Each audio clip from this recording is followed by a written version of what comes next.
going to call the Finance Committee meeting for February 10th, 2021 to order. While we were waiting for this system to come online, we stood and did the Pledge of Allegiance. So we're going to go right into thanking Area 58.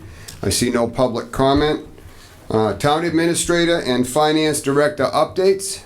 Or would you like to have me just roll into O&M while they're sitting there? We can do that after. What's the pleasure of the group? Are you okay with that? Yeah. All right, let's go into operations and maintenance since you gentlemen are already seated.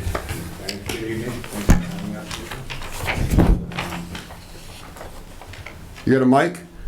No. There's two mics here.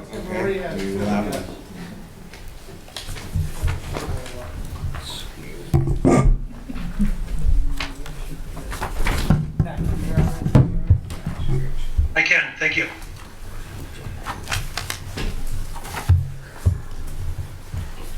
Good evening, thank you for having us. We hear that okay? Yes. Yes. Okay. All right, well, I apologize for the cooler temperatures that will be addressed first thing tomorrow morning. No doubt. We're going to vote right after that. So, as you can see, our unexpected things come to our budget. Budget, I would think, is probably one of the most fluid in the town where unexpected things like this happen. So this is why we try to plan and also... Was this a setup? No, it was cold last week too, so. What's the pleasure of the committee? Would you like to go through line by line of our operating budget? And then we can take questions at the end or line by line, whatever your pleasure is. All I see in here, it's up to the rest of the group. I think I'd only want to address whatever we've seen increases in, other Okay. than contractual pay raises and stuff. Okay. The first one you'll see, which is probably quite staggering, is the department head. And the reason for the large increase in that is I became a town employee last July 1. So I was actually under the school department prior to. And then through it was decided that I would become a town employee. So my salary actually comes out of the town now versus the school. So that is the large increase for the department head salary. I'm actually getting I just received 2 W-2s, one from the school, one from the town, because I was an employee of 6 months last year. So this year I am 100% town, so that is the large increase in that one. Hold. Just one for the newer members, it's good to know that the operation and maintenance department, the last year has been combined with the school, so that's, when Dave talks about the transition in salary, that's what he's talking about, because it's a merged department. Now, that reduced the school portion, so this became a wash. Am I correct? Yeah, on a holistically, yes, and the school is. So in other words, we're not picking up his salary and the school gets to keep what they were also paying him to go buy something else. That's correct. That was the fundamental shift. Right. In the town school percentage. It would be captured Dave's salary change. I asked that for a reason, because I wanted to make sure that was clarified. Yeah. So that is the reason for the large increase in that one. The next line item is regular salaries, which are our employees. So the increase in that covers all COLA and step raises for the employees of the department. So those are contractual. Clerical salaries, that increased just to this year as of July 1. Our administrative assistant, Carrie Boss, is now full-time, so that just shows a increase in her salary. She is in the union, so that would be a set raise for her. Next, let's see, there's no increase in summer help, and if you ask, certainly I'll kind of go over the ones where there's no increase, but if you need me to stop and explain anything, certainly feel free. Overtime salaries, there is an increase in that. That is just to cover, we plan on, that's kind of a number where it's come to fruition from past what we've, we go past what we figure an average is. Overtime is never For us, most of it is unplanned overtime. It's a call-in for an accident where we have to clean up debris. It could be deceased animal cleanup. It could be building emergency. It could be a freeze-up. It could be a flood. Things of those nature. So those are mostly unplanned overtime. But we do have to have a figure in there, and the increase is, like I say, just to because their salaries increase, so that needs to increase that line item as well. Dave, excuse me a minute, just so that everybody else can understand too, the overtime salaries. How large is the department? On the DPW side, there are 12 workers. Yeah, 12 total under the union umbrella. On the road, there's actually only 6 guys. So 6 guys maintain everything in this town. And the reason I'm bringing this forward is because I was shocked by that number a couple of years ago. Yeah. When you think about the size of Carver, we're almost 40 square miles, and 6 guys, as well as Dave and John when they have to, kick in. But these are the mowing crews, these are the cleanup crews, these are the tree limb cutters, these are all the town maintenance, all the roads. So when you look at what I consider to be a relatively small overtime budget, somebody's out sick, if somebody's, you got somebody out with COVID, you got whatever the case might be, and you have to fill in some time. I don't see it as being a huge number, but the big key here is that 6 guys. Yep. And that's an astounding number. To me, that's just astounding, so. And the others are filled by, we have 3 maintenance people for the schools and all town buildings. So they take care of the building side of maintenance. We have 2 mechanics that take care of all town vehicles, police, fire, ambulance, our own equipment, and all the other smaller departments that may have vehicles. Custodians that take care of the town buildings, everything in the center of town here and the COA. So that what comprises of the other 6 out of the 12. On to, let's see, fleet maintenance equipment. There was no increase there. There was an increase in building repair and maintenance, and the increase for that was just to try to cover costs. As we all know, homeowners know, costs go up every year on everything, and just through this pandemic, we've seen a huge increase in cost of some supplies. Trying to get supplies sometimes is difficult. So we're just trying to cover a cost of living and rising price of materials to keep. This is just routine maintenance on all town-owned buildings? Yes, correct. Correct. The heat's not working. That's going to be a cost. I will look at it myself. If I can fix it, I'll take care of it. If it's something more, we'll call a contractor in. So there's a lot of unknowns. We do what we can for maintenance. We try to prevent these things, but as we know, mechanical things are going to give you problems here and there, Right. regardless of the best maintenance plan. And this will be something that will be coming up in capital in a few years, as these rooftops are about reach their life expectancy. So that was the increase in that line item. The next one is grounds repair and maintenance, slight increase in that one. And those costs are to cover all ball fields, all playground areas, such as to cover costs of materials. Next line item is road repair and maintenance. That one is level funded.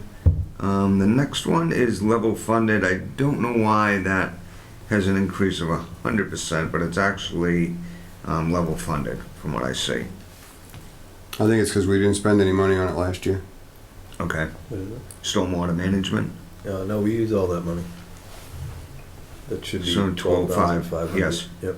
It just shows an increase of 100%. I'm not sure why. Because the balance was 0? No, we No, use Meg like just 12,500 left. every year. We use all of that every year. Right, Meg will tell us why that number got there. Okay. The next one is well contracted services, and that's to pay the contractor to operate the municipal well here in the center of town, which supplies all municipal buildings in the center of town. Yes, Meg, well, we'll back up one. Meg, stormwater management showed 15,000, then 12,500, 12,500, 0 increase, but 100%. Is that 100% expended? Is that, It's under the percent. Down below the green bars.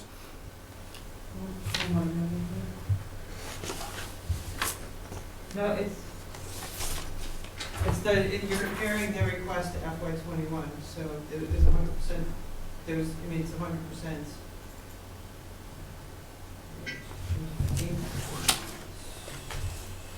They said they spent it all last year. So the question is, why did it say 100% of the question? Yes. Okay. Oh. Because the change is 0. That's what I thought, but I just, Maybe it's a formula problem. It should be 0. okay. Should make a note of that.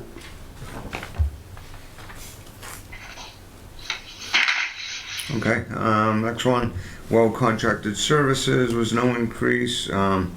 Rubbish and waste disposal was a slight increase, that's just due to increases in vendors. Costs, internet, there was no increase. There's an increase in uniforms and allowance, and same thing, those, mainly that line item is contractual for uniforms for the guys. And out of that, we also buy, we supply all the safety equipment, so they all have high-vis gear. We have them in every day because they're on the road, so high-vis, orange, yellow, green, whatever color it is. And it supplies them equipment for all 4 seasons, winter gear, rain gear, because they're out there every day. They're not inside just because it's raining. Did some of this money come over from the schools portion? No. So that's just a general increase in a 20% increase, 24% increase in, We may have added to that because we've actually added some employees to the department. that's what I thought. Yeah, And the so I school think that was the employees got increase. added on. That's Yes. why. So some of that did come from, they would have gotten it through the school. Like even yourself would have Right. gotten it through the school, now it's gonna come through the town. Yes. Yep, so that was additional employees plus the contractual increase. Okay. Everything else is pretty normal. Yep, other professional service, all 0 down the line. Yes, everything else is level funded.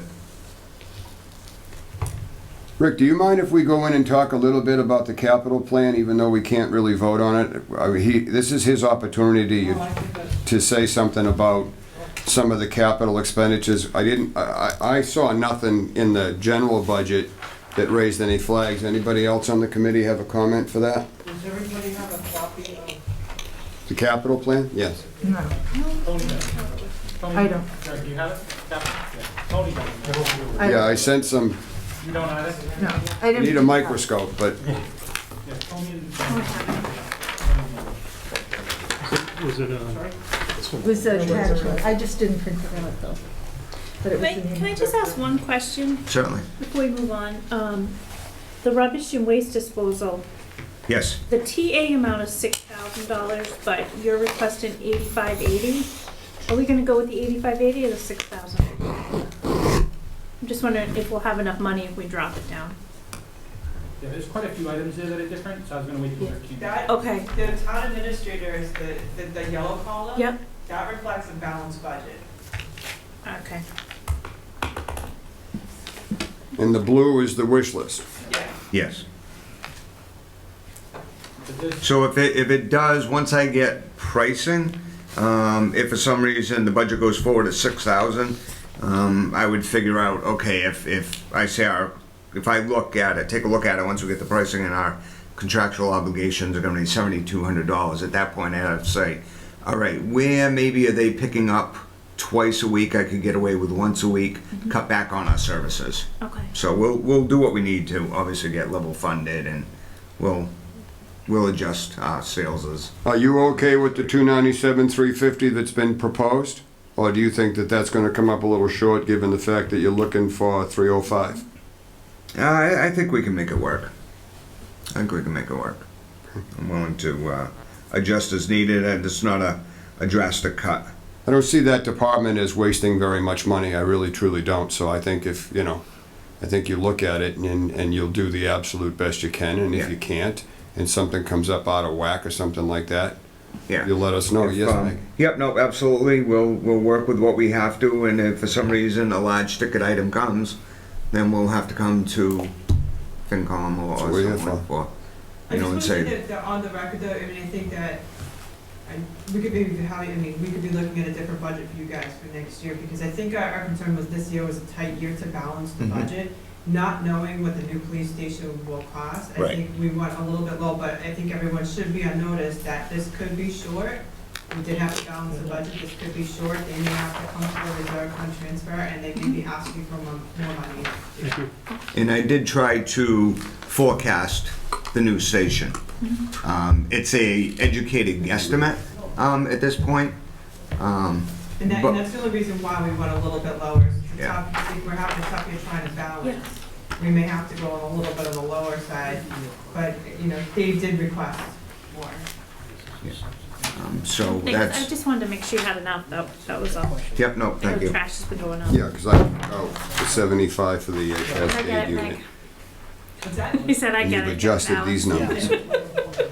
Oh, good, And it's, good. I think sometimes you have a wait and see situation, but I think it's important to say here in an open forum that, yes, we could be lowballing. Anybody else need one?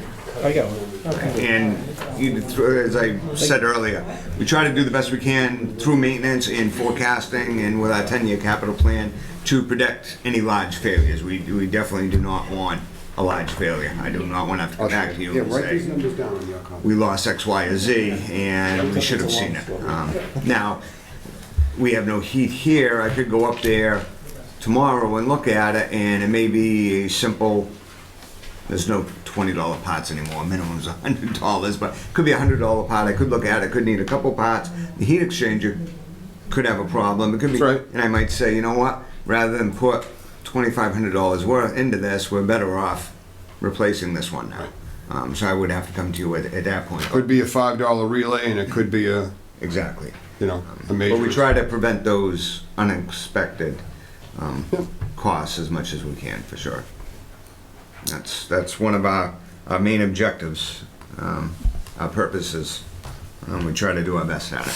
You good, Beth? Yeah, yep. I just- Pat, did you have anything? Oh, yeah. Can you hear me? I can now. Okay. Hi, David, John. How you doing? It's Pat Maher at home. Just wanted to make a comment and just a quick question. I think that, looking at things, I think that with with what we've got probably considered a level service budget with no loss in staff in this environment, I think is a pretty good place to be. And to follow up with that is, do you have any concerns about not being able to provide some of the basic expected services that you always do? I don't think so, Pat. I think as far as this budget being level funded, obviously you'd always like to see is you would like to see a slight increase because everything you deal with, is going to cost you more. But it's not being level funded is not you coming or the town coming to us and saying we're gonna have to cut your budget by 15 or 20%. I think, and we're happy. I think we're fortunate not to have any reduction in staff, and I think we will do our best to, we're pretty resourceful to do the best we can to provide the same service or improve on that with the money given. So I don't see any shortfalls in the budget. I think and I don't think it's going to affect our operations at all as far as services. Perfect. Very good. Just keep doing the great job that you always do. Thank you. Both of you and your whole department. Thank you. Thank you. Thanks, Pat. This gives me an opportunity, and I want to give you guys an opportunity because obviously the original capital plan was telephone numbers for an AC system in the library, town hall siding that's falling literally off the building, and a bucket truck. Yep. And so I went down and I met with Dave and John, and said, tell me about the bucket truck. I can see what's going on with the siding, and let's look at the air conditioning for the library, because that was at a time when the entire roof was coming off the building and how to replace those air handler units. And there's been a lot of changes since then. So I wanted to give you an opportunity to talk about, I'd like to hear about the bucket truck. I know you've got one it's necessary from what you explained to me. Perhaps you could explain it to Sure. the audience and us. And I know the number is better than what's on the capital plan. Yeah. So I'll start off with the bucket truck. What we have presently is a 1999 Chevrolet bucket truck. And what we use that for, it's used almost on a daily basis. It's used for tree trimming. It's used for street light repair, building light repair, any repairs on buildings where it's safer and easily accessible than using ladders. It's also used for hanging the banners downtown here, and where we have them on the light poles now. So it is used, I'd say. It's used a lot. Yep. The truck itself is used on a daily basis. Probably the bucket is almost used on a daily basis. So it is a 99. It's starting to show by the age of frame rot. The bucket itself is not worth taking off and putting on another truck, because the bucket, all the mechanisms, the arms, the bushings, everything is getting worn. It's 22 years old. It's seen its life cycle, and it is it's one of our more vital pieces of equipment to keep things going on the DPW side. So we're looking at replacing that with a new, would be a F550. What we've done, we sat down with the head mechanic and we're kind of standardizing our fleet now as far as purchases, just to make everything kind of easier so we can have more parts on hand, make it uniform for the mechanics. So this would be a Ford F550, and then it would be outfitted with a utility style body like we have now, where we can keep chainsaws, things of that nature. So when they go out on a call, they have all the equipment they need, hopefully. And the bucket, like I say, is used for a variety of purposes. And we're expecting that to be less than, Yeah, so it was originally put in for $250. We don't have an exact hard number yet from the vendor, but $200,000 will cover it. okay, and that's a gas engine you said too, right? Correct, yes. So Yeah, we're not 'cause- spending the extra 10 grand for it. No, the diesel option now is an $11,000 option, and on a truck that small, if I need something bigger, we have the larger trucks. It's talking with the mechanic, we don't feel it's worth the extra money, so we're gonna go with the gas motors now on the smaller trucks. And you're thinking 200 will be more than enough? Yes. Yep. The next item that was put in there, which I was off on, but at least I am happy that I was off in the right direction. Originally, Meg's there, 120,000. On the siding? Yeah. Yes. On the siding. So we That was the 20,000 a year or whatever it was we 40, put aside. 40 a year. 40 a year to put aside for painting, right? Yeah, so it was 40 a year put aside for painting. When I got looking at it last year, this building was done in Homosote, which is kind of like a particle board material. And what happened, the moisture has gotten to it, so it's actually starting to fall apart. It's almost like when cardboard gets wet, it's starting to delaminate. So it's obviously not worth painting. So the building needs to be done. What I've had priced out would be a cement board. It's what was put on the new fire station and also what is on the police station. It's a painted cement board. That's where you get your most longevity for your money. So that's what we're looking at putting on the building. So there's 120 in reserve. I asked for an additional 500,000 to have a total of $650,000. I did have this priced. Now, this is still a fluid number, but the number I got was just under $100,000 for cement board. Now, that is for cement board only, material and labor to do it. Basically, it's the job, but it would be if everything in a perfect world, you took the siding off, they dispose of it, they put new wrap on the building and put the new cement board up and walk away. There's going to be extras for sure, where it's pulling apart over in this corner of the building and the side of the building. it's actually pulled off the building. I know there's gonna be probably some moisture damage behind there. I do not show any signs of it in the building. I've done some infrared, I don't see any high moisture areas, but when we do pull the siding off, if there is some wet spots, we're gonna have to replace some plywood and things of that nature. That price also did not include painting the trim, which should be done at that time. The cupola needs some work, and also there's a lot of painting. There's a railing outside of the town administrator and the select board office here. So that $100,000 price did not include any of that. So I'm thinking we should probably have the cost of this entire project at, given the siding itself is $100,000, probably an additional $100,000. The total project at $200,000. There is $120 put aside already, so that would bring the capital request to $80,000. And tell me what your opinion is on holding off another year on this. I think it's going to cost us more money if we hold off, because That was the key word I was looking for.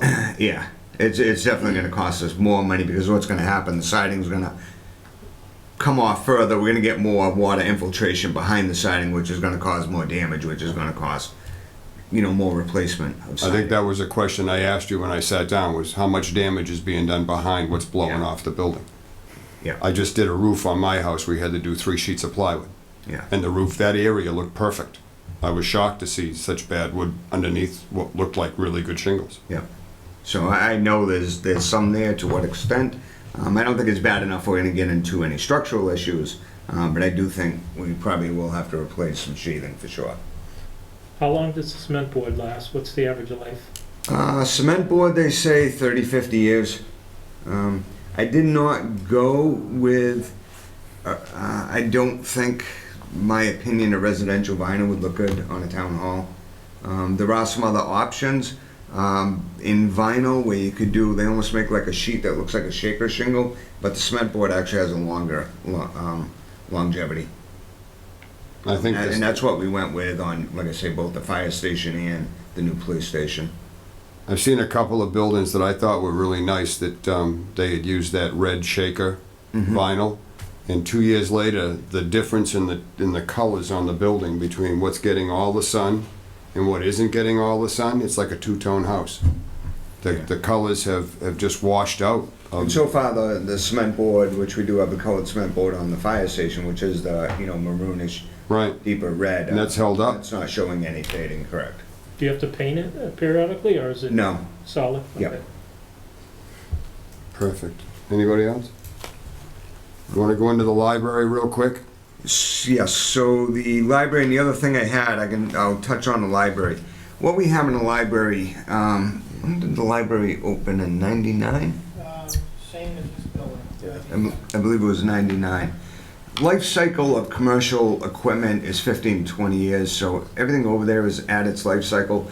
The boilers are inefficient, so what you have over there is you have gas-fired boilers which serve, I believe, 11 air handlers. There's hot water circulated throughout the building. There's also some hot water radiation.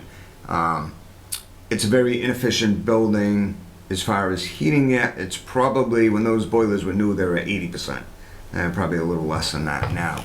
Air conditioning, you have 22-year-old DX cooling now, which means you have in those air handlers, which are up in the attic, you have a evaporator coil, you have refrigerant lines running down to condensing units outside. I believe 5 of those condensing units have failed now, and that's the old R22. You can get R22, you can't get the components. There's some hybrids you can put in there, but at this point you're just throwing good money after bad, because everything in the attic is getting antiquated as well. Bottom line is we need a full mechanical repair over there. You need new heating, new air conditioning systems to service the building. One thing I've looked at, I've had conversation with an engineer. I had them kind of do a 10,000 foot level and look at it. My thought was technology is changing a lot in these buildings and how they're heating them and cooling them. What we've put in the fire station and what we've put in the new police station is what's called VRF. It's variable refrigerant flow. Mitsubishi is one of the big players. They are the best. They came out early. And they seem to be one of the better pieces of equipment. That's what we have at both the stations over there. So what they do is the heat pumps, if you will, but they've heat pumps 30 years ago were good to about 30 degrees. Everybody said they were great down south and not up here. Technology has come so far that these units will heat down to minus 20 degrees now, which is just as good as a conventional system, because up here in the northeast region, your heating equipment was designed to work down to 10 degrees at best down. I used to do heat loss studies, 0 and 70. Yeah. So they're on the same playing field as far as that, and they work great. They're comfort, they're quiet. One of the things we have to be mindful of in a public building like we have at the police station, this building, this unit takes in, the reason I shut the fan off is the heat wasn't working. With the fan running, it actually makes it colder because this is a public building, and ASHRAE says we have to supply fresh air to the building. So basically, we're not, of course, everybody probably knows this because it's one of the big things about COVID now is you want to introduce as much fresh air as possible. So when the heat portion of this air handling unit isn't working, you're bringing in cold air, so you're actually making it colder, hence I shut the unit off. So at the library, we can't have just like a residential setup. You actually have to have what's called ERVs, which are energy recovery wheels. And what they do is they take some of the air that you're exhausting, they pass that through these energy recovery wheels, and they recover the heat rather than just exhaust that heat out. You pass it through you exchange it with the air coming in. So instead of heating 0 degree air on a cold day, now you can get that up to 50 degrees. So that's what part of what makes them very energy efficient. So we're looking at a whole system like that over there, and it could be done in phases, possibly. So we had to split this up. The way this job will have to go, we'll have to hire an engineering firm. This is beyond just doing a room this size, obviously, to do that building. It's going to have to be engineered they're going to have to do load calculations and things of that nature. So an engineering firm would have to be hired. They would look at it. It would have to go out to bid. So they would set the bid price. Now, we could do this in 2 phases. We could split it up, the building probably second floor, first floor, if we needed to for monies. I don't know, I had a figure in there for $1 million. That wasn't way off. It was kind of an educated guess way back. But that also included, that number will definitely come down from there. Part of that original figure was when we thought about it, replacing what's there with conventional systems, the old systems that are up there. I'm going to take Alan on a tour. He's requested to see it. So I am going to take him up there. There's basically ship stairs that go up to the attic, and then you're crawling over trusses and ductwork to get from one end of the building to the other. There's no way to get all that equipment out. That equipment was put up there as they were building the building, so there's no way to get it out. If you were going to replace that equipment with equipment that's in now, something similar, you would either it would have to come through the ceiling downstairs, or it would actually be better to open up holes in the roof and bring it out that way, crane it out that way. But I think with the VRF system, they're much smaller. I think it's a much more economical way to do it, and we actually end up with a better product. So is there any kind of an estimate on, obviously if you're replacing the system, it's going to be more efficient on the savings that we would get from an energy consumption standpoint? Probably, I don't have the figures yet. Once the engineering study is done, they could give us those figures. And that kind of ties into my other capital request for this year is for money to continue with our energy reduction plan for the Green Communities Act. And what that is, Carver signed into the Green Communities Act 2 years ago. So in 5 years, we have to reduce the town's energy consumption by 25%. So we've already done the first phase of it. It's a 5-year plan. We've replaced all the town street lighting with LED lighting, so all the street lights. Still a few here and there because ownership of the street light is still to be determined. Yep. But I would say 90% of the streetlights in town are now LED. So, yeah. I also did in the fall, because I had X amount of monies to spend, we did the DPW is now 100% LED lighting.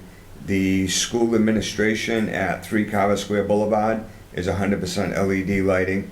The library is now 100% LED lighting, inside and outside. And I did a couple small projects at the middle high school, which were the 4 locker rooms have all new LED lighting, and all exterior wall packs and light poles are LED lighting. The reason those projects were chosen was I had X amount of dollars to spend. I think last year we spent $162,000. So I had to look at, they broke up projects like the middle high school. They probably broke that up into 20 projects. But we had grant money for some of that too, right? Yes. Yep. And right now we are looking at, I actually have a conference call Friday with someone from Serpent about grant money. Now, we won't know what the grant money is before capital goes in. Right. So at that point, we can decide if we were to receive any of the grant money, we could decide, you know, what happens to the capital money. Do we want to keep the, if we were granted 100,000 and we got 50,000 in grant money, just say for ease of math, do we want to do $150,000 worth of work, or do we want to give 50,000 back and keep it our original 100,000? Now, as part of this 5-year plan, I thought there was talk about charging stations and stuff like that as we try to transition to electric vehicles and. They gave us options. I haven't looked into that yet. What I'm doing right now is picking the low-hanging fruit. For, I want the biggest return on investment. That's going to get us to our 5-year 25% reduction. And what the low-hanging fruit is lighting. Lighting is huge. It's the easiest one. We don't have any large chiller plants in town or large motors. A variable frequency drive, putting them on anything 5 horse and larger helps. We don't have any big large motors like that, so lighting is the easy go after. What about this room? This room, I'd like to see town hall done. They did town hall as one figure. I'd have to look at it. This got to be the worst. So what this we'd is like the worst lighting system I've ever seen. Yeah, and we'd have to have a conversation at that point. If I don't know whose decision it would be, I'd look to Rick. Do they like these fixtures? We can maintain these fixtures and just replace the internal guts, if you will, the mechanisms with LED lighting. Can you replace the bulbs? Because I thought we were unable to do that. I thought these were. You can't just replace the bulbs, no. So, but they could probably put some type of LED mechanism in this fixture to keep the uplighting, if that's what Rick or the select board wishes. Well, usually people don't defer to my thoughts on the core. To tell you the truth, if you put all brand new fixtures in here, I don't think anybody even noticed. I think they just noticed that it was brighter and we could actually see. Yeah. And they actually came on when you threw the switch. Yeah. And part of that, they're not just changing the lighting. They've put in all the rooms have aux sensors, so if it doesn't, they don't see any motion, it shuts off lights, which is huge in a lot of spaces. I mean, I look at the LED stuff that's in the fire station and the new police station, and the stuff is 10 times.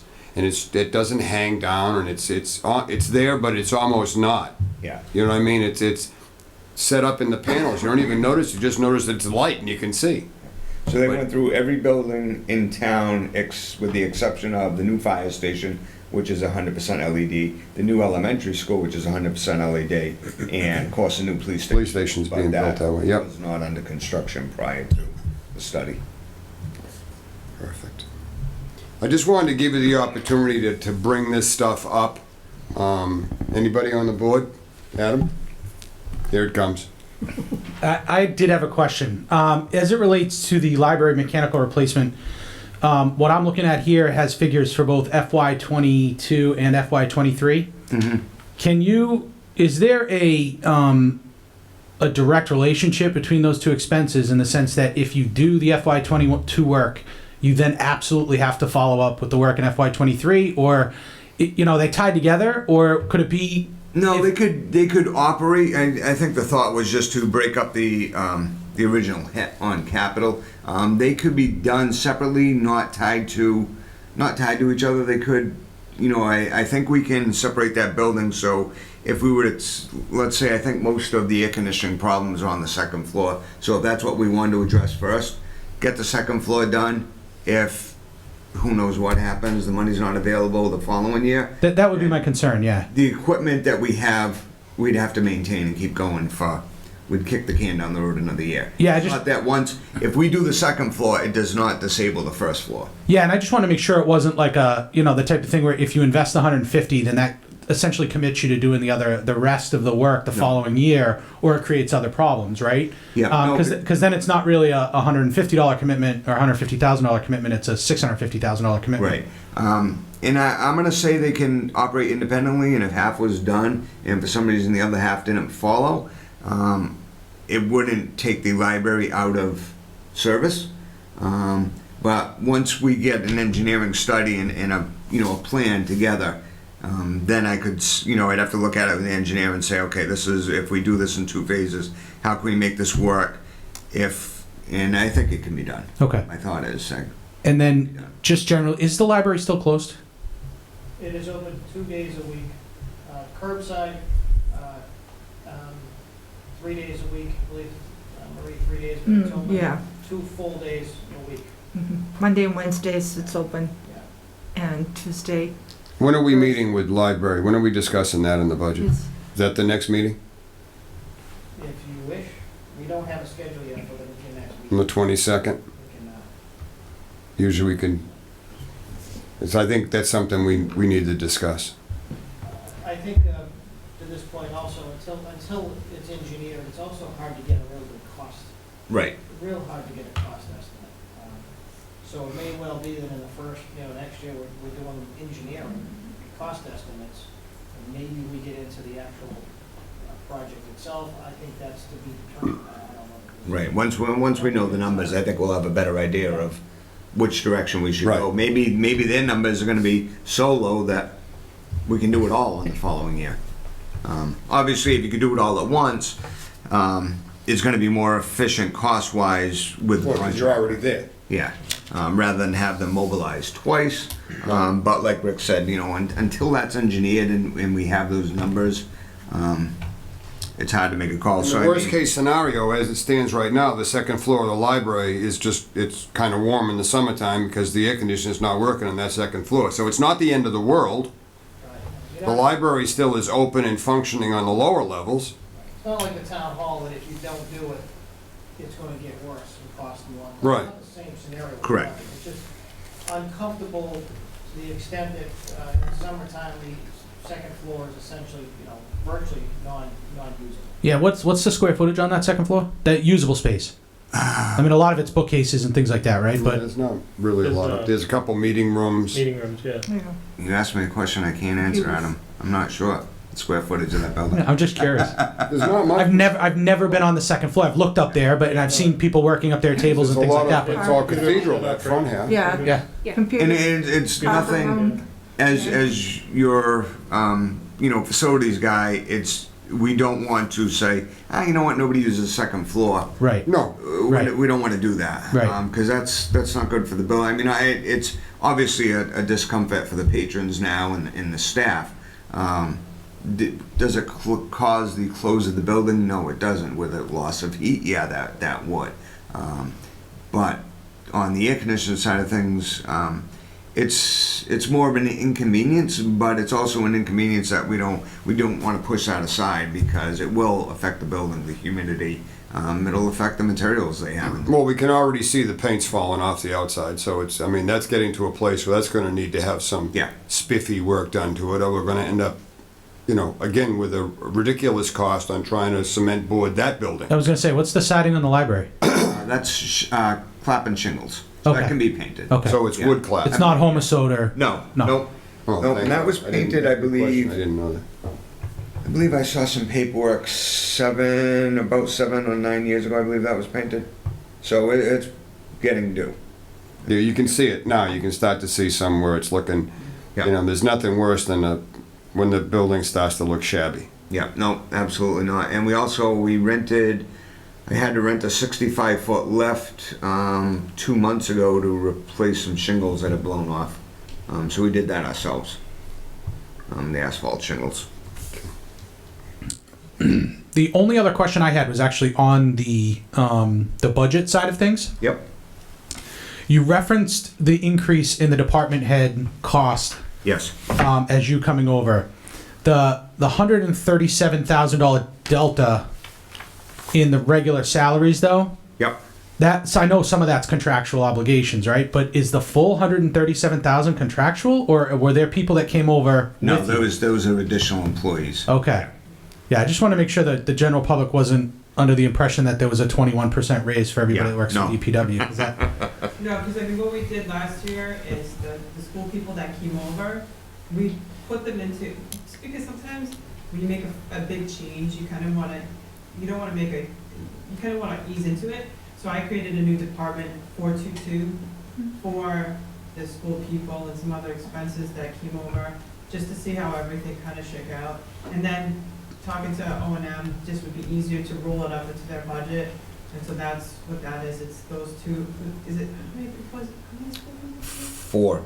So it would be, Really 5 if you include yourself, I guess. yeah, it'd be 5 including me. But on that line, it would be 4. It would be two maintenance people that are at the schools came over, and the groundskeepers. Yeah. Which That's now- where we went from the down to the 69% and Yeah. 30 point. All that's incorporated in there. That's how that number got to be where it was. Yep. Because the school had, back years ago, the school had one grounds person for the middle high school. They maintained the 26 acres there and also dealt with sports, lining the fields, prepping the fields and all that. Through this merger, we've added there's a second groundskeeper, but they also now not only take care of the middle high school, they take care of the new fields at the elementary school, and also Forest Street, Purchase Street fields, the softball fields back here. So anything athletic fields, those two gentlemen take care of now. Excellent.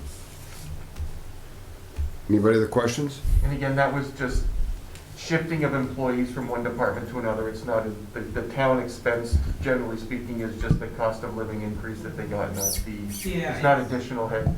Well, yeah, actually, at this particular point, what it represents is steps. Yeah. Okay. So here comes my favorite question. If money were no object, tell us your wish list. If money were no object, obviously equipment, we've been very fortunate. I can't say we're in dire straits for any equipment. Capital Outlay has been very fortunate to us, and I think they realize what we do with the equipment. We take care of it, we try to maintain it, and we put it to work. So we try to give the taxpayers the most we can with what we have. We could always use additional personnel. We could do more with more hands, obviously. How big would you like to see the department grow to? What's your ideal? You said 6, so We have 6 on the road, I think. Ideally, we could keep. If we could add, I'd like to add another equipment operator and another truck driver laborer at some point. I think So would be 2. very helpful. Yeah. Yep. Just because with the new catch basin truck coming, street sweeping, side arm mowing, there's a lot going on, and usually run out of personnel before you run out of equipment to run it. Additionally, I'd also like to see some licensed tradespeople in, if money were no object. And I think we could utilize them to where it would be a savings. That's one thing I'm going to look at too, is I'm going to start to look at what we spend electrically contracting a year, what we spend on plumbing contracting a year, heating, to see if it's profitable for us to bring that in-house. Should we hire a licensed electrician that could take care of all the town buildings and the schools? What do we spend now? What's the cost of bringing on employee? So, and that brings you, obviously it brings you an expense, but also on some levels, we're pretty fortunate we have good relationships with our contractors, most of them who we try to keep local. So we get good response, but if you have someone in-house, you're always going to get a little bit better. better service, better response.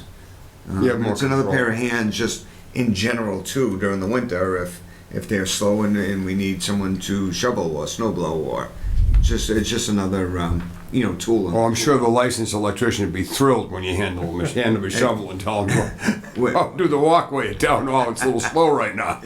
When I was a licensed HVAC guy, which I'm still licensed, but when I worked at Foxborough Company and we went through a huge layoff, they needed shovelers and That's right. money's money, I shoveled. Adam? Well, some of what you're saying, is it uncommon to utilize folks in inspectional services for things like that? If we have licensed electricians that are doing inspectional services for us, would they be able to work somewhat part-time to do that type of work at a reduced rate to the town rather than hiring an independent contractor to do it? Yeah, I don't know if we'd get into. I think he's talking about making him an employee. Yeah, no, but they're already employees, right? So Yeah, you're talking about like our electrical inspector.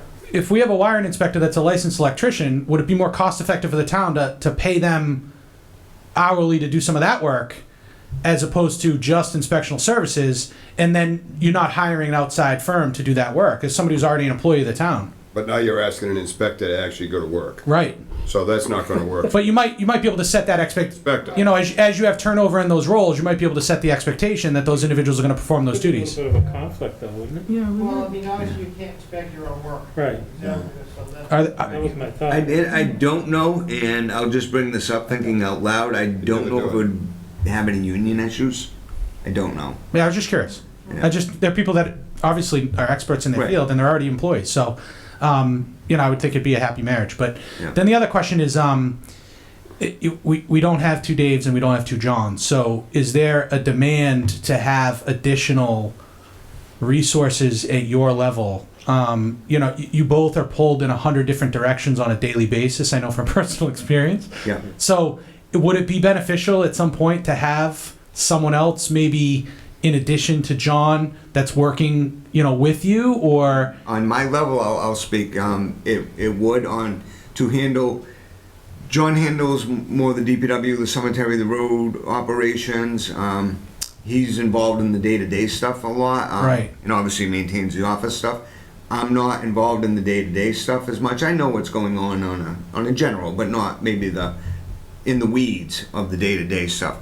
I am dragged deep into the weeds on the building side of things. Right. Because I don't have anyone. Right. I oversee 3 maintenance people and 12 custodians on the school side, and also an additional 2.5 custodians on the town side. So I have no in between to assist with those people. If there's a problem, I'm going. Right. So an additional someone like on John's level to deal with things on the building side would be huge. That's essentially what I'm asking, right? Is that, because I know you're both very, very busy and you're pulled in a million different directions, and Yeah. it's And not possible to get to everything. And at that point, it wouldn't be if I got that person, Dave could kick his feet up on the desk and say, it's a wonderful life, I got everybody doing my work. Right. There's still plenty to do. And that's one of my, it's funny, as you know, the school hired a new business manager. I had a kickoff meeting with him today. And, we got into, it was very good. It was a long meeting and he asked a lot of questions. And, we asked about, what are some of your biggest accomplishments? And I had a few things, but these projects take up a lot of time. Now we're getting towards the end of it. Hope, the police station should be online in another month or two. But these new buildings take a lot. You don't have a head custodian running the building anymore. We have some very complex systems in that elementary school that I wish I had more time, or I had someone that had a deeper knowledge. I'd like to learn more about them. There's an HVAC system over there and a BMS system that I can get in and learn my way around, but I'd love to be able to go in there and dive deeper into it and know more about it, and which would just give me more knowledge if there's a problem to address it. Right.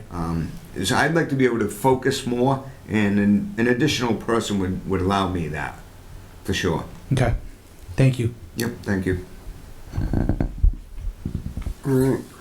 Anybody else? Pat, did you have anything? I'm good. I've already done. Thank you. Okay. I will I gotta entertain, I'll say one thing, you know, the bucket, you brought up the bucket truck. It sounds like a big number, but when you keep it for 20 years, you're really costing you about 10,000 a year, and you're using it every day. Yeah. So, I mean, that's a smart, as long as you maintain it. Yeah, it's, and we do. We have two very good mechanics, and we try to squeeze every last life of equipment. Yeah, and that, I know that thing's being used all over the place, so Mhm. it's probably Yeah. saving us money in the long run. well, I think there comes a time when the maintenance costs begin to outweigh Yeah. the keep it, because we don't want to buy a brand new one, but even worse than that is the liability Right. of, you know, Dave and John could sit back and say, no, we can get another 2 years out of this because they don't have to go up in the bucket. So you got to talk to the guy who's in the bucket. And you know, and this is what I like about dealing with Dave and John, because they'll get in the bucket and they'll say, you got to be kidding me. This doesn't work for us. This is a bad idea. And that's how they know it's coming to the end of their time. We wouldn't tolerate it we wouldn't put up with it for the fire department. We certainly shouldn't put up with it for the maintenance of operations and maintenance. It's the same kind of guys got to go up in the air on a mechanical piece of equipment. And we own them if something should go wrong with that piece of equipment. So that's just, you know, I don't have a problem doing older chainsaws, but when we're putting guys up in bucket trucks, you know, if I'm gonna go up in that bucket truck, I wanna make sure I can come down in that bucket truck the same way I went up, not the shortcut version. So that's just where I'm coming from with it. Do you guys also oversee the cemetery operating supplies? Yes. Okay. There's no change, but that's the next. I didn't know if you had a problem with. No, but I just wasn't sure when we vote if that's gonna be a piece of it. Like earth removal and landfill, Earth removal, we don't get involved in. That's the Earth Removal Committee. landfill and engineering? I don't think we do that either. You guys don't do that either, right? No. Okay. It's just O&M. So this is a motion to recommend to the select board in the amount of the $297,350, if someone would like to make that motion. I make a motion to recommend to the select board the O&M operating budget for $297,350 and the cemetery operating supplies budget for $20,000. Second. Motion made and seconded to recommend to the select board the $297,350 and the $20,000 for cemetery on the O&M budget. Any further discussion? All those in favor? Aye. Aye. Pat? Aye. Carried. We're gonna do 701. it'd be six. 1, 2, 3, 4, 5, 6, and one abstention. Oh, I'm sorry, Murray, 701. I apologize. I'm not usually looking over there for a member of the, that's, Thank you both very much. okay, guys. Thank you very Thank much. you. We'll try to have it a little more comfortable next. Little warmer in here next time, please.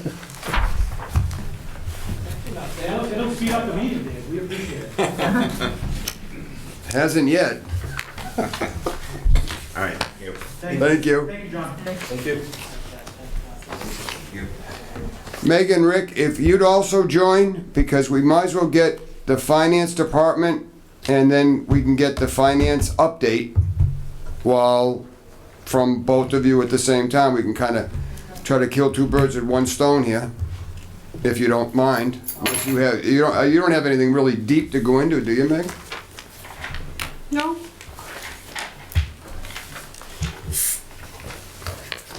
For the new members, Meg Renee is the finance director.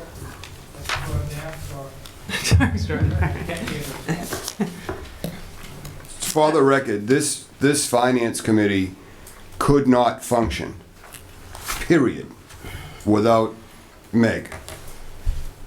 Everything you see, everything I send you guys, all the correspondence I give you, any heads up I give you, the numbers all come from the finance department and they come from the director of the finance department. So we can look good in what we do, but it's only because the information we receive is top notch. So, thank you. Meg? Actually, seeing as there are some new members, I could go over how the finance department works. There are 3 departments to the finance department. There's assessing, treasurer collector, and accounting. Over the last year, we had a finance department restructure. We've had the finance department now, I think it's going on 5 years. Previously, it was accounting, assessing, and treasurer collector were all separate. We brought them together with the hopes of having improved communication, which I think has worked quite well. Last step this last year was to create the position of assistant finance director, which is functioning basically as an assessor with the added benefit of being someone who can function in my absence. And what we had before was a principal assessor within the union rather than someone who was really functioning as a department head. So as an update to that restructure, I would say that we've seen a lot of added gains. Communication had improved with the finance department creation because we started having weekly meetings and departments were sharing information whereas they weren't before. So that was good. We had a bit of a weakness in the assessing office for several years now, and by putting the assistant finance director in that position, someone who came from the treasurer collector's office and saw what was happening on the other side of the hallway and who understood what needed to happen to improve communication and internal controls, I think that has worked really, really well. So I think that for me, the greatest improvement is that added benefit of internal controls, because as a finance person, my biggest charge is to make sure that our financial reporting is accurate, that we're properly looking after residents' funds. So that was a really big improvement. Also, I don't know if you've had a chance to stop by the assessing office, but Craig did do a phenomenal job in terms of organizing it, clearing out years and years and years of documents that were no longer necessary. And what we were able to do with that is to go through maps, which have to be kept in the office. And over the summer, he had an intern and a couple of other people assisting to catalog the maps. So it's a project, like if a resident came in and had a question about a map, it might have taken weeks to get that information, and now it's all cataloged and it could take probably about half an hour. So I think that was a great improvement. And for me, in terms of the benefits that occurred is that one of the big things is reconciliation of receivables to make sure that we're all 3 of us are on the same page, because the information starts in the assessing office. Assessing is responsible for the valuation of all properties in town. And when we do our tax, when we certify our tax rate, what we're telling the state is this is what we've raised for expenses, these are our revenue sources, and then the big unknown always is the tax levy, and that's our biggest source of revenue. And the valuations drive that tax levy. So it all starts with the assessing office. They will, they're a big part of the commitment of the taxes, and then that goes over to the treasurer collector's office. They will commit it on the books. They're responsible for the collection of taxes, and then accounting is at the end process of all this, is just making sure that all departments are on the same page and that our financial reporting is accurate. So all of that has gone like really, really well. So I feel, it gives me a tremendous source of comfort that I know everything is going smoothly. We found a lot of ways that we can improve how we communicate with residents. I know Craig has put a lot more information on the assessing webpage, and actually I would encourage people to look at the assessor's webpage, because he's also, I think, linked to the Department of Revenue, how the tax levy is calculated. So I think that there's been a tremendous amount of gains. It was a phenomenal step in the right direction for the department. But other than that, in terms of the budget that I've brought to you tonight, I will say that it is level service, and knowing that we were having some challenges with the FY22 budget, what you see as the town administrator recommended, is actually $3,815 less than what was appropriated for FY21. And I did reduce both the treasurer collector and the assessor's request by $15,945. I feel like that's enough for us to get by. The one thing that, the one area where we cut that next year I would like to see increased is in professional services for the treasurer collector's office, because if we are able to appropriate funds for a tax title attorney, that actually translates to revenue for the town. In FY20, we actually did have a tax title auction that brought in $400,000 to the town. So there is a benefit to that. It's not just simply an expense, it's an expense that yields significant revenue. But other than that, I think it's pretty much a level service budget.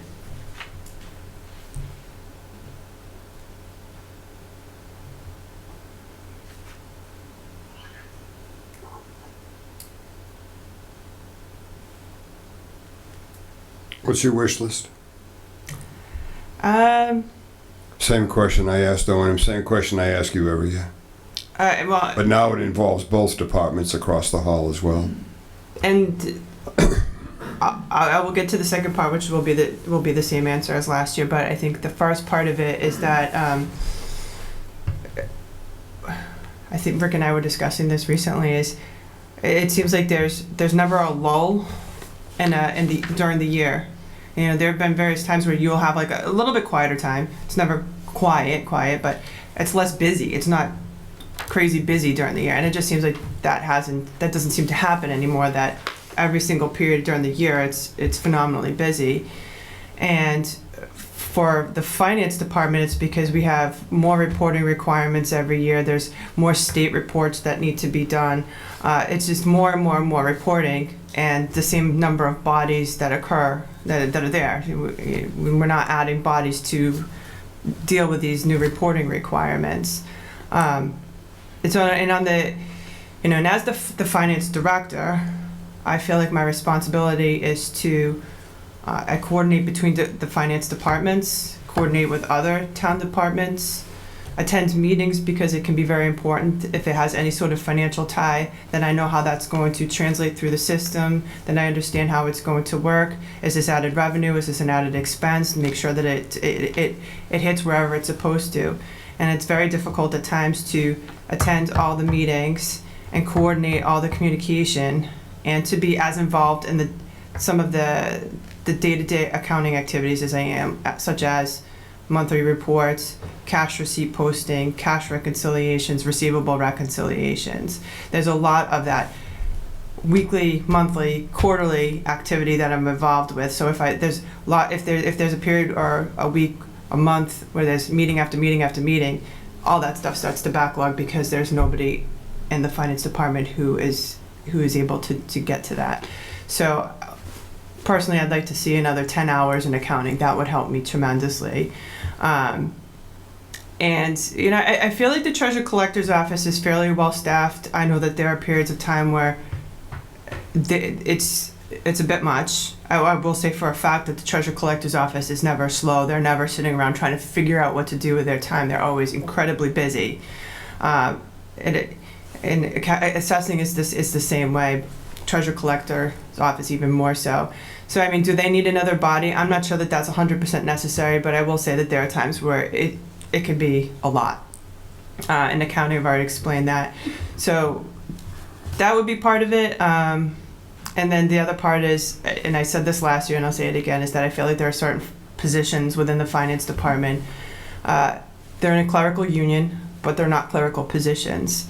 It requires a little bit more discretion in terms of the function. I mean, clerical, if you're exercising discretion and you have to make important decisions regarding finances that can have serious ramifications, I'm not sure I would call that a clerical position, but the pay reflects clerical, and I think that there are positions that should be upgraded in terms of pay. So they're underpaid. Yeah, because of the responsibility tied to that, yeah. And aside from the fact that everybody really steps up to the plate, and I know this for a fact in this department, the potential for stuff to fall through the cracks is at times pretty monumental, dependent upon how many different directions you're being dragged in. Not that Yeah. you don't catch it eventually, but by the time you do, Yeah. it's 10 times the work than if you just, had gone along in a normal flow. Yeah, because I mean, we do have all of the internal controls built into place, and and I think that the concern at times is that if everyone in the office is incredibly busy, or if there are a lot of, you've got certain people who are, like in the treasurer collector's office, I'm thinking specifically, that are waiting on residents and trying to do these reconciliations and things that require focus, that eventually we will catch it, but it may not be as quickly as we would want to, and maybe we're finding out that there's an error because a resident is letting us know, and I will tell you that that bothers my staff more than anything in the whole world because they take their job so seriously. Thank you, Mick. Anybody else? Adam? I just wanted to, and I shared some of this with Meg previously, but last year when we went through the budget process and the restructuring of the finance department, it was a relatively contentious issue, and there was a lot of time, energy, effort, and discussion about whether that was needed, whether it was necessary or not, whether it should be done or shouldn't be done. But I was lucky enough to sit in on a select board meeting not too long ago, where the Board of Assessors came in to speak with the selectmen, the select board, about sort of the state of the union in the assessing department. And I don't want to speak for Mr. Paddock, and I don't want to speak for the Board of Assessors, but my recollection of their feedback during that meeting was overwhelmingly positive. And I don't want to speak for him, and I'm certainly not quoting him, but if I remember correctly, his quote was essentially something along the lines of, "I couldn't have imagined it going much better." Yeah, and I'm not going to speak for Mike either. I will speak from my personal experience and I'm not going to just say it's one person that has caused all of this to happen, because Craig has done a phenomenal job, but I'm lucky enough to have a Craig and to have a Kathy, to intelligent people, very driven, care so much about the job, cooperate and communicate. So I mean, it was that off, and that's my take from my end. And I think that even if we go back and review the tapes from 12 months ago, I don't know if the Board of Assessors even at the time thought it was a no-brainer. Let's do this. Yeah. Well, they Very, didn't. very cautious to say the least. Right. And, Well, 'cause everyone's afraid of the unknown or change. absolutely. And so for it to work out as well as it did, and to go as smooth as it did, I think is a testament to you. It's a testament to your leadership, how you handled everything. I know, as you just did, you oftentimes pat Craig on the back and talk about Craig and the other people that work with you and give them all the credit in the world. But I don't think it would have. I mean, you spearheaded the whole idea, got it done, and then handled it flawlessly. And I think you deserve a lot of credit for that, and credit for how well it worked. And I don't think it would have gone that well if not for your leadership. So I appreciate it. Well, thank you. I really, that means a lot to me. It really does. It's the truth. No, and I do have to say that, I mean, the thing is at town meeting, it was overwhelmingly approved, and that meant the world to me too, that town meeting believed in us that much, because if we hadn't made that change, I mean, I'm telling you that it's tough to get to all the things all the time. It would be 10 times worse. It would be 10 times worse. It was really important to fill that position, and the town was very fortunate to have someone as qualified to step into it. And but that's not to also undersell how important the treasurer is as well. It's all three departments together. It's all connected. There's Yeah. no justification behind doing it. And Right, and it wasn't always connected. It was separate departments and their little fiefdoms doing their thing. That's right. And now it's everybody's on the same page communicatively, and we now know what's going on. It makes life a whole lot easier for everybody, so much easier for you. It's a little more frustrating for you sometimes. No, but you know what it is?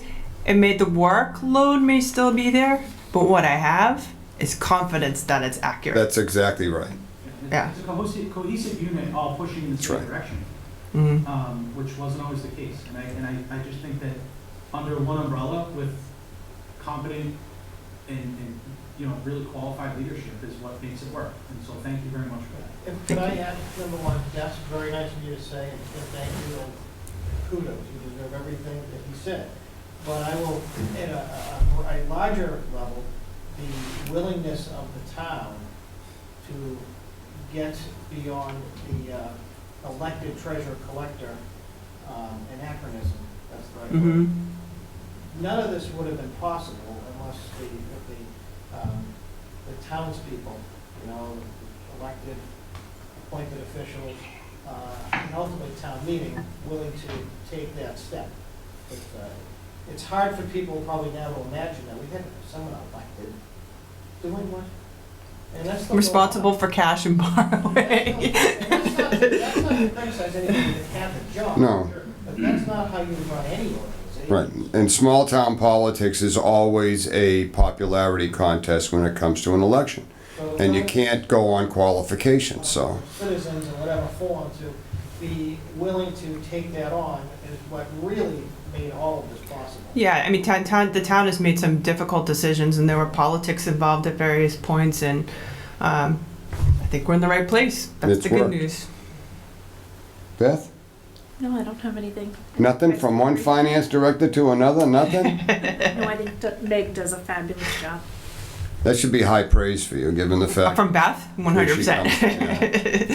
For those that don't know, Beth is the finance director for South Shore Hospital.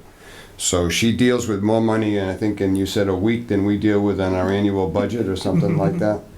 Maybe. Yeah. So this is a hobby, which is not, you know, it's like a mailman going for a walk, but I guess whatever. I'm very interested in, you know, the municipality finances. It's great. Best way to your heart, just give you a spreadsheet. I get it. Anyone else? I get a question. You made mention about you'd like to hire or utilize a title attorney. We do have one. It's just that it would increase the professional services line in order to be able to utilize them for. Are we leaving money on the table by not having that? See, I mean, I think, so last year, we pursued properties that hadn't been pursued for years and years and years, and it did yield about $400,000 of revenue to the town. So, I mean, if we don't do it the following year, are we leaving a lot of money on the table? I mean, there's some, it's just not, it's probably not going to be that kind of windfall that we had last year, because that was an accumulation of not having addressed it for several years, like many, many years. But ultimately, the money isn't left on the table, so to speak. It does get collected eventually. And I'm going to add on to that, is that with what I have in the budget right now, we're still going to try to make it work. There just could be a point where it's like, okay, well, we could pursue this many properties with what we have in the budget, or maybe just this many properties and ask for it the following year. I just wasn't sure that this was going to be the year to do it, because it's been quite unknown. But we're still aiming to You must pursue have that. an idea of what you can recoup and Mm-hmm. already. Mm-hmm.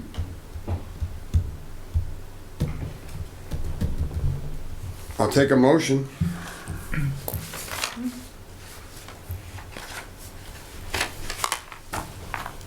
I make a motion to move to the select board, the finance committee, the finance department budget with finance department salaries of $521,769 and the finance operating for $214,462.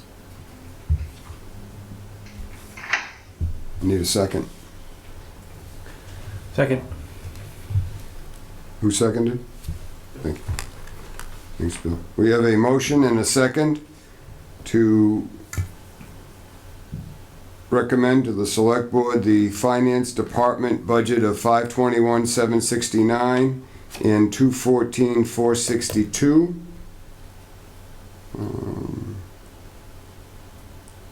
Yeah, that's right. That's all that's in there. Any further discussion? All those in favor? Aye. Aye. Pat? Aye. 701.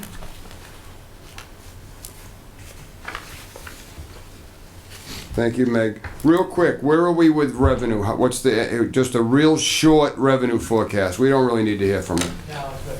because Rick's just gonna ask you anyway. Yeah, So. let's keep it The short revenue, the short revenue Reader's forecast Digest. is that we collected a significant, before I say this, we collected a significant amount of building permit revenue and electrical permit revenue in December tied to solar, which means that some of the solar projects that had kind of stagnated because of the pandemic are moving forward. So when we went to town meeting this last fall, the town's goal is to take the solar revenue that will be coming in and then to allocate it to 3 different reserves, just so that we don't become dependent on it when the solar pilot revenue disappears. And that had stagnated because of the pandemic. It looks like the projects are moving forward. I still hesitate to add it for FY22 because there's a difference between collecting the permit revenue and it being online and collecting it as personal property. I think that there could still be a delay there. So I think our more conservative approach is if that money comes in, it would go to free cash and then we would allocate it to reserves, which is accomplishing the same goal. And then the following year say, okay, we know this is in the levy now and now we need to earmark it.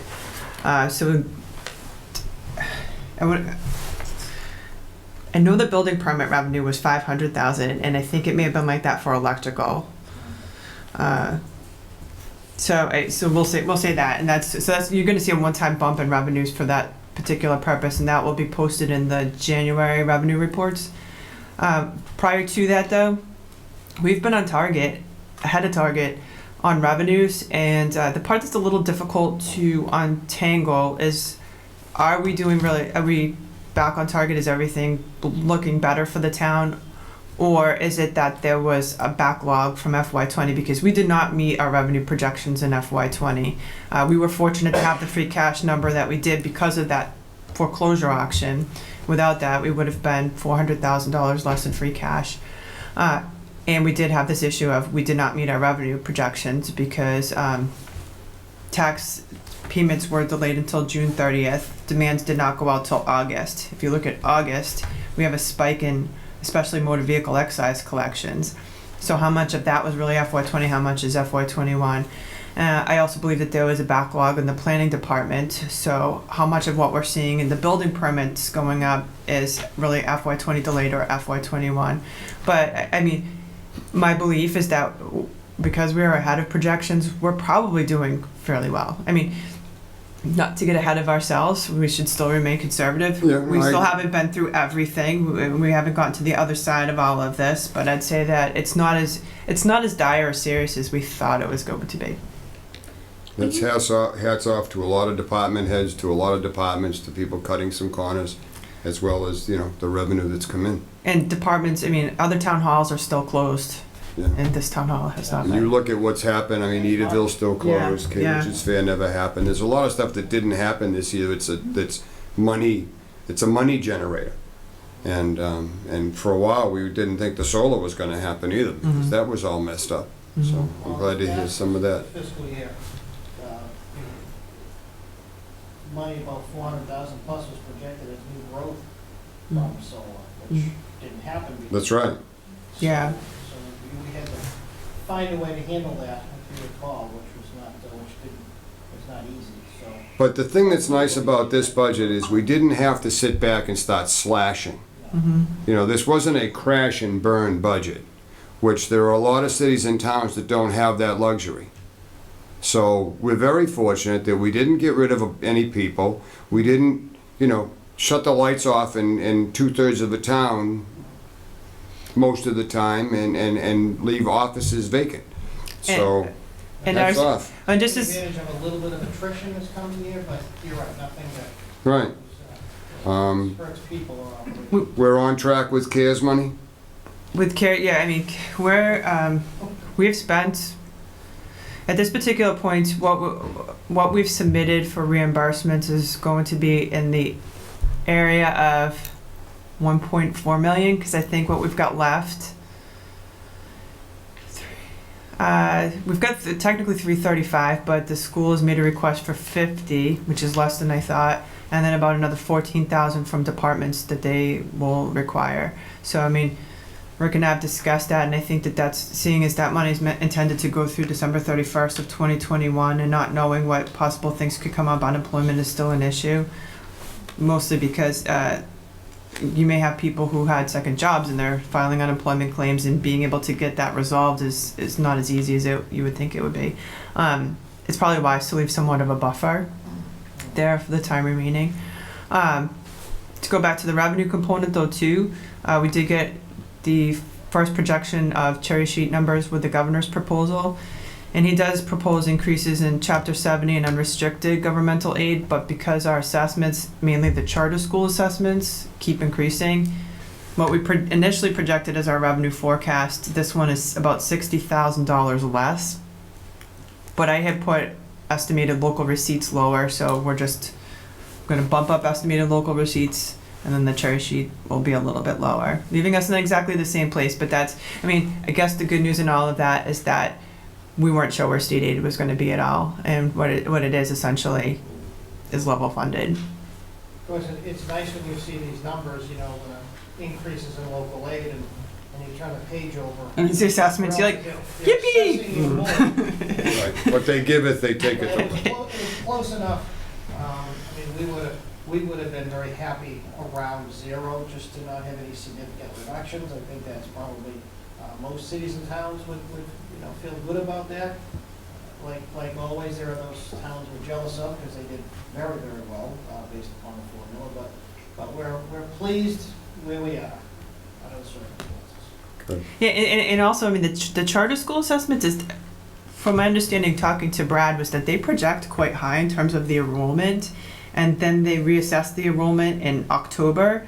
And our actual numbers are always less than what they project. So for tax rate purposes, I have to project whatever they tell me to, because it's hardwired into the tax rate recap. You can't change it. If they say your assessment is X, I can say, well, I know our enrollment's going to be less than that, and I want to change it. They will have none of it. So all it does is it forces us to increase that assessment. It comes in less. We close it out to free cash. But it's frustrating because you can't necessarily budget as accurately as you'd want to. Excellent. That's real money. Thank you so much. Anybody else for Meg before she? Well, I had one question. When you're doing the revenue, do you include EMS or is that separate? No, that's completely, they are self-sustaining. Okay. Yeah, I didn't know if you included any EMS with the revenue. nothing. Mm-mm. Perfect. Thank you, Meg. I'm going to take a gander at the minutes from the last meeting. Marie, you're not going to be able to vote on this because you were absent. Right. And of course, the two new members weren't members yet. And, well, you were, Tony. I was, yeah. You were on Zoom, right? Yes, yep. So you can. So whenever anyone's ready, this is a book. Kelly did a great job on this. Always does. I started to print it, and that's when it dawned on me that it was, this many pages long. I'm thinking to myself, what the heck are we doing? This an encyclopedia? What is this? It's a long night. It's well organized. It is. It's actually easy to read. I like the format. I like the layout. Thank you. That's a fabulous job. And there was a lot of work here, and it was a long meeting. It's fantastic. Yep. So I'll take a motion whenever anyone is ready. So I want to give folks a chance to review it, but I will make a motion to approve the minutes as presented for the February 1st, 2021 meeting. I second. There's a motion made and seconded to approve the minutes as written for the February 1, 2021 meeting. Any further discussion or any questions from the new people? Hearing none. All those in favor? Aye. Aye. Aye. Pat? Aye. Anyone opposed? So it's carried 1, 2, 3, 4, 5, 6, 6, 0. 1. Actually 6, 0, 2. Yeah. Okay. Next meeting. There are no topics. Our next meeting we have scheduled in this room on February 22nd, and we have a second meeting on March 1st if we still need it. So those are the next two dates. We discussed at February 22nd at the last meeting. Mr.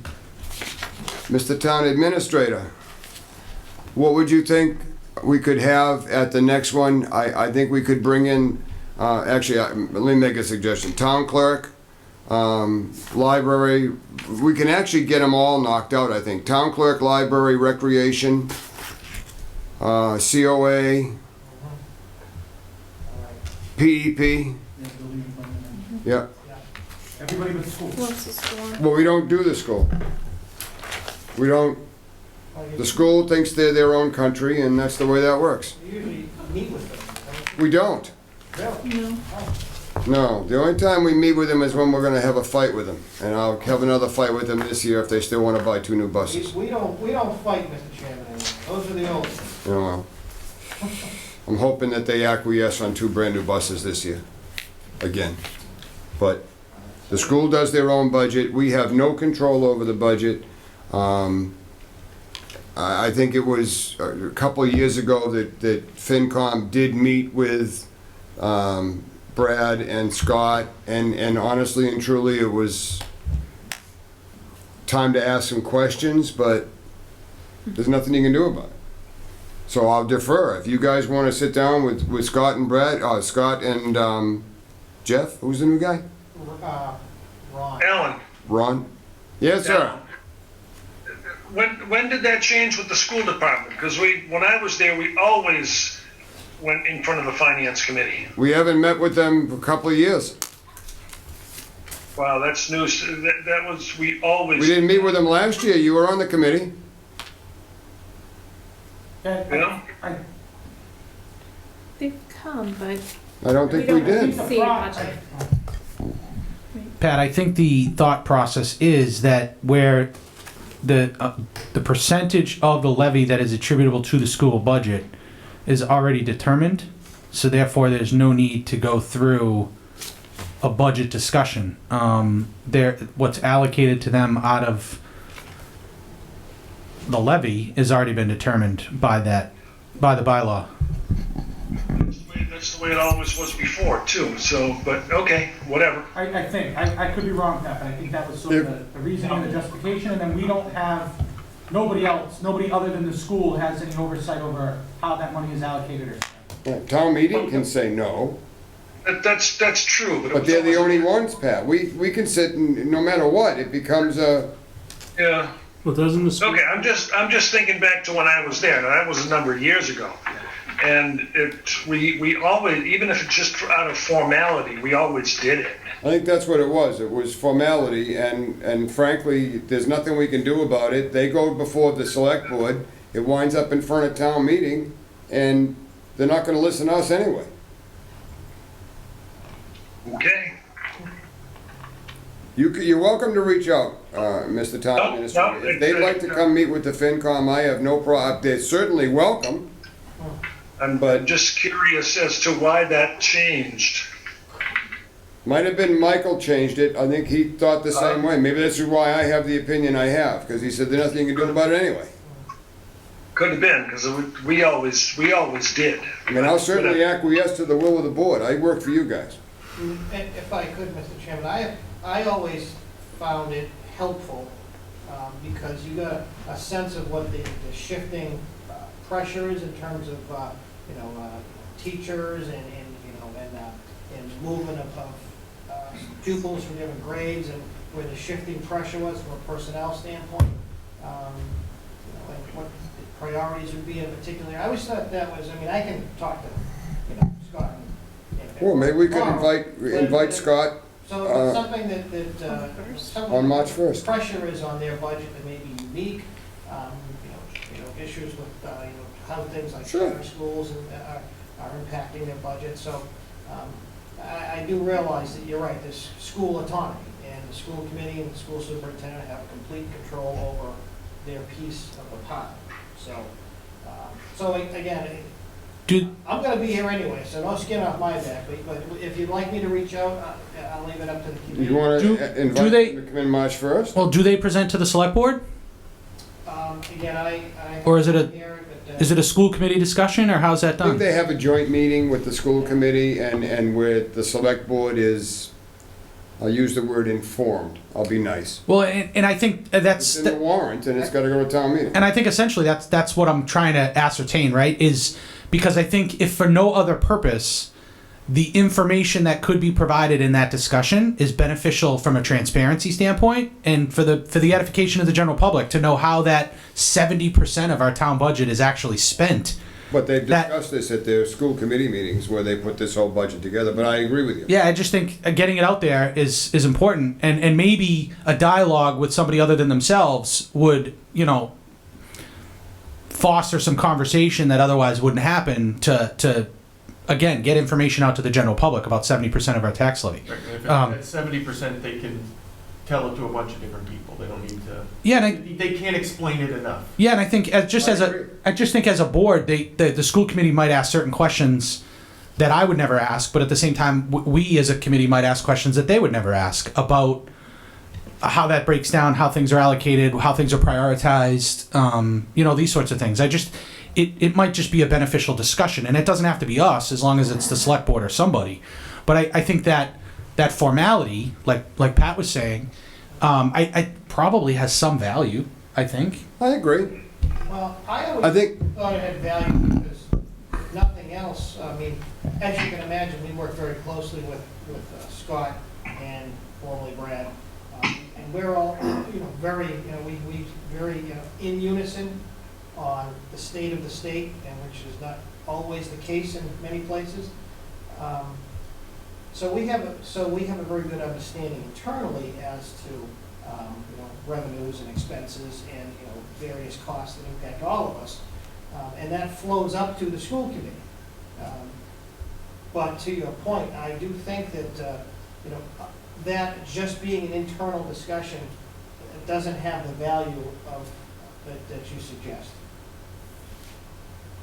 I thinking back now, number of years, maybe you remember too, Rick, was I think when we did present the budget from the school department, it was to a joint meeting of the FinCom and the board and the select board.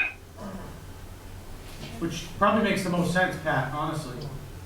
Yep, that's what it was. Because obviously, from the school department, you spend several meetings with your own school committee, finalizing the budget. And then it was a joint meeting with the FinCom and the select board for the school committee, for the schools. And I used, in my budget presentation, was to that joint meeting. Now, maybe Michael changed that, as you said, Alan, but that's the way that we always used to do it. well, he did, And because I think there's value in that. well, the bottom line is that we got to oversee a $10 million budget, and the school got to do what they wanted to do with a $24 million budget, and there was nothing we could do about it anyway, so don't waste the time. Now, maybe that was incorrect. Maybe we shouldn't have taken that stance. But the fact of the matter is Rick is right. They're autonomous. If we don't like something, the only thing we can possibly do is stand up at town meeting and argue our case and see if town meeting will vote it down, because they don't have to do anything that we ask them to do. We have no oversight in the budget at all. I'm all in favor, by the way, of sitting down. I have no problem meeting with them. And I think that you're absolutely correct. 70% of the budget, 70% of everybody's tax dollar in this town should have all the transparency you can possibly have. Because I hear it all the time about how high the taxes are, taxes. Yet I never hear anybody sit back and say, we get a great bargain for only 30% of my tax bill to run the rest of this town. And it's 70% goes to the schools. And it has more of an impact when you get to be old like me and you got an empty nest.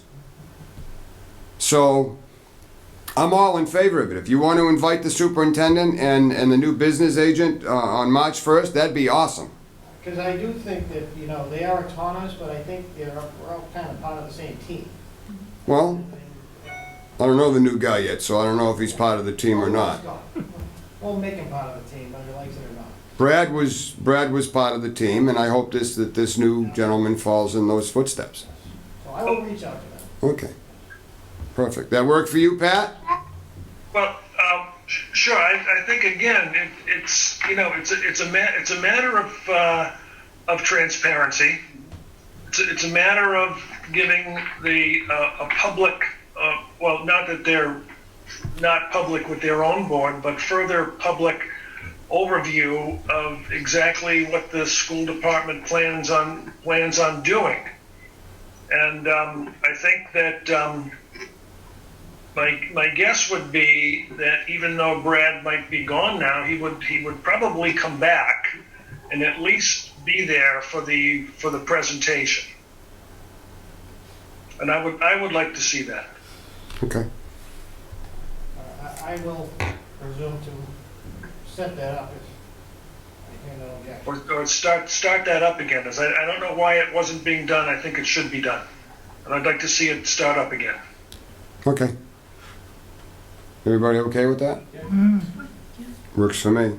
So how about the 22nd? We try to do the clerk, PEP, library, and COA? And rec. And rec. Rec is very important, and we're all going to know the reason why rec is very important. So Yeah, I'll have a conversation about rec. I'm sure that sounds ominous. It's a big deal. Yeah. It's a huge deal to me. So, and everybody knows there's no cameras in the new playground. There are 2 bathrooms in the new playground that are on time locks, which means there's nobody watching the store, and anybody can walk in that bathroom, and nobody knows who follows anybody walking in that bathroom. And they were supposed to have security cameras. They don't. So recreation would like nothing better than to have security cameras, and everyone I've talked to on FinCom is on board with they should have security cameras. We should make that happen for them. So, yeah, recreation. And we flipped, right, the recreation salary out of free cash up to a budget line item. I believe we did, yes. The coordinator, recreation coordinator. And then we'll just do everybody that's left out on March 1st with the school. And then we can schedule that Saturday meeting. I think that was the will of the select board, to do a Saturday joint meeting in the school. Now that may change now because I don't think they're planning on bringing in all the department heads. I think you're correct.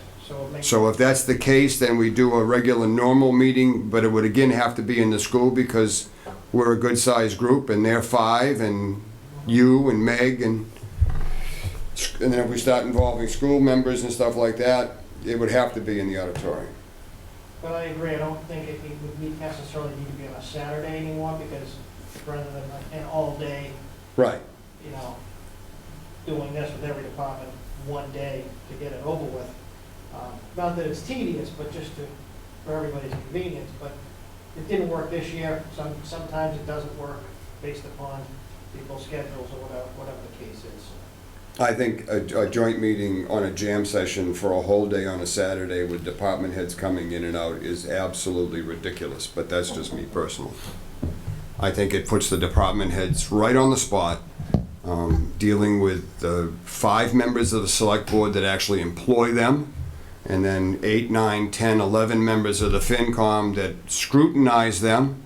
I don't think it's fair. I think we do things a little bit more relaxed, and the select board can do what they want to do. If they have questions for a department head, by all means, they can ask them to come in, and then we have a joint meeting with the select board, and we're good to go. Yes, sir. The only other question I had, I asked it last time, so I'll ask again until we know what we're going to do. Do we have any further insight on how we're going to handle capital outlay? Well, I don't want to change. What's that? I have a bylaw change. I'm just curious as to what we're going to do this year for the capital funds and capital expenditures. If we don't have a capital outlay committee to do it, I don't want to get to March 13th and say, what are we going to send to town meeting without any sort of discussion? That's not going to be an issue anyway, because even if we didn't, and correct me if I'm wrong, no matter what capital outlay decides, I believe town meeting still has to vote on it. Correct. That money is not already set aside. We used to put $1 million in the capital outlay set aside so they could spend it during the year, but I think for this purpose here, it's gotta go before town meeting for a vote. Right. So But- FinCom, I mean, if you've got people in capital outlay, they're more than welcome to come and sit. Because what they would do is review this list, right? And make decisions on, make recommendations on what they want to send to town And then we meeting. would review them, and then that would go to selectmen. Right. I will reach out again. So if not, then we'll take it up and No, I think, the town meeting can vote. And I think concerns. my personal preference would be if we're not going to have a capital outlay committee review, then I would like consensus between the FinCom. I would prefer consensus between the FinCom and the select board on the best way to handle it. Absolutely. Yeah, and you may be aware that we've discussed, Alan and I, and Yes. a member of the chairman of the select board and others, a revision to the existing capital outlay committee bylaw to revise the membership so that it's more of a standing group. And we've discussed, a member of this committee, a member of the select board, school committee, and then some at-large people, because as it happens, when you have multiple, the members that are on there now, some of them have been there since before I was here in '96. It isn't a criticism, but I think that format of just 5 citizens at large has kind of run its course and just. Last time we had a meeting for the PPE for the fire department, there were 3. Yeah. And Ron Clark was one of the 3, and technically he's the selectman Right. liaison to it. I'm not the only one that sees the irony in that, right? What you just said? I'm sorry. There's been multiple meetings to discuss bylaw review changes Oh, yeah. to have it mirror the capital outlay committee bylaw, and now we're talking about tearing up the capital outlay committee bylaw. So there's some irony in that, I think. Yeah. Yeah. But we're tearing up the other FinCom bylaw too. One step ahead of me there. So that, anyway, I'll tell you, the proposal is that, that capital outlay become a subcommittee or something within FinCom. It would have its own chair. Chair of the FinCom could not be the chair of the capital outlay committee. It would have a member of the select board or their representative. I think that the chairman of the select board didn't like the must. I think she didn't like shall, she wanted may. Yeah. So they'd have their representative. School committee should have their representative. FinCom would have its representative. And then the town administrator would appoint 2 residents to serve on that committee also. They would meet. We could either do it as a joint meeting if it was for a huge capital expense, which simply streamlines the process and makes it easy for whatever department needs that, so they're not jumping through the hoop twice. Or if it's something simple, the capital outlay could meet, have their meeting, then come back. Either the member of FinCom that's within capital outlay or the chairman of the capital outlay could come back at a FinCom meeting and say, this is what we did, this is what we've approved, what do you guys think? And then we can make it happen, and it just streamlines it all. It's kind of like what they did with assessing. It keeps the financial stuff all in. We need to approve capital outlay anyway. So why not have them be a little bit closer to us? Not with membership, but with ability to have communication. So we don't have this problem that we have right now. Adam's 100% right. There's a lot of things on that capital project plan that technically should be vetted by capital outlay, that will not be vetted by capital outlay. I also think when you have just simply 5 people at large, I think you ultimately lose the continuity. Right. And institutional history that's important, especially when you're talking about 10, 20-year types of projects. So to have it as a committee that a majority of which is part of the town's statutory or bylaw committees, you're going to have continued membership without a question. You're not going to have these periods of time where it's hard to get people for committees. It's hard to get people. We're fortunate to have some newer members of the finance committee, but I know there's been times when the finance committee is down to down to 4 people. Oh my goodness!